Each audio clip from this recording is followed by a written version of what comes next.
And on this podcast, before we talk cricket, my thoughts and prayers with everyone in India at the moment that's affected by a terrible situation. You're seeing 300,000 plus cases a day, people struggling, people can't get the medical facilities that they need. It's really, really upsetting. And I'm praying that India can recover from this as quickly as possible, because this is really, really disheartening to see. And that sort of leads on to the topic of conversation that's been rife on social media throughout the IPL so far, the 2 weeks of the tournament, but especially the last maybe 24, 48 hours, or even the last 4 days, when the cases have really, really gone through the roof in India.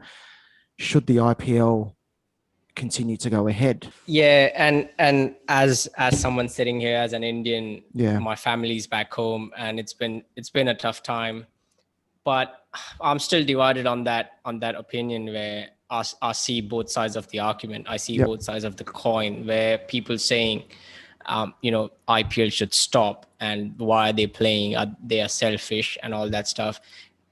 It's a bit extreme as well. And I also see the argument where people say we need this, we need some sort of entertainment, we need some sort of enjoyment at the end of the day after, being cooped up in the home for days and days now. So I see both arguments, and I still haven't made up my mind, because that people may call it, sitting on the fence, but it's a difficult one, because I'm here myself, in Australia, and my family's back home, my mom's back home, and she was stuck here for the last 10 months. She just went back a couple of months ago. So it's a difficult time, I agree. But one argument I will make is that, at the end of the day, we have to remember that it's not the players' fault that the IPL is going on. It's not nobody's fault that the IPL is going on.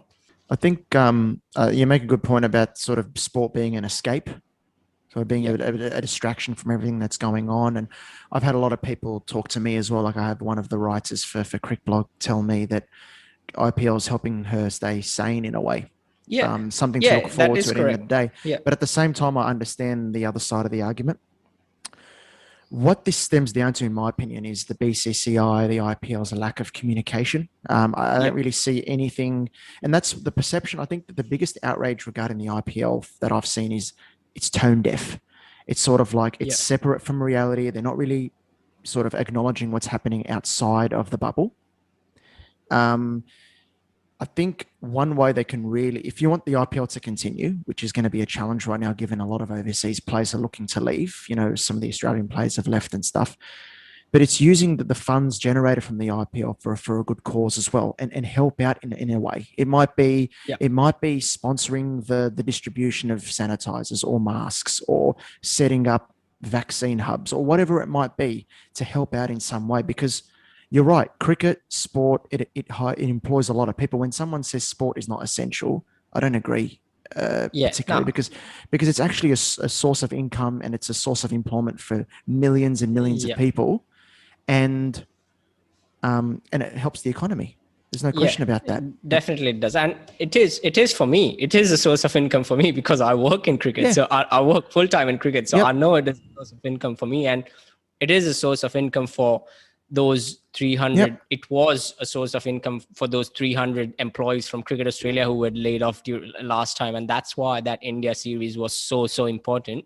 People who were saying, why are they coming here and staying, in hotels and doing this and doing that? But that's why it was so important, that if they don't play, people lose jobs. As sad and unfortunate as it may sound, I see all these messages on Twitter saying, we need this, we need help, we need support. And even the Australian players, I think Kane Richardson, Zampa and AJ Ty, that have now come back. And I've just read the news that other players are now looking for connecting flights. That has more to do with the Australian restrictions than the Indian scenario. Yes, it is because of the Indian situation, but that's also because of what is happening. But players are in a very, very tight bubble there. So it's actually more trying to get back home, because there's going to be restrictions on, in Australia, and there's going to be other countries and all that restrict travel from India. Yeah. And you might be stuck Yeah. by the time the And tournament to be ends. fair, yeah, I also read that there's arguments that some players feel safer in staying in the bubble right now than traveling to, to their home country. Stuck in airports and stuff. Yeah. Exactly. But I can understand people saying no, it should not go ahead. I think for me, especially if it's taking resources away from the people who need it the most, sort of like medical needs. I don't know if there's any ambulances outside the ground. I'm not sure. I'm not sure what the situation is regarding the medical facilities around the IPL. But I think India needs all the resources they can get at the moment. But yeah, definitely. I think it's important that the IPL, the BCCI, acknowledge what's going on, use their influence to spread the message. Not only that, but also use the finances that they generate, which is huge, to assist in some way, shape, or form.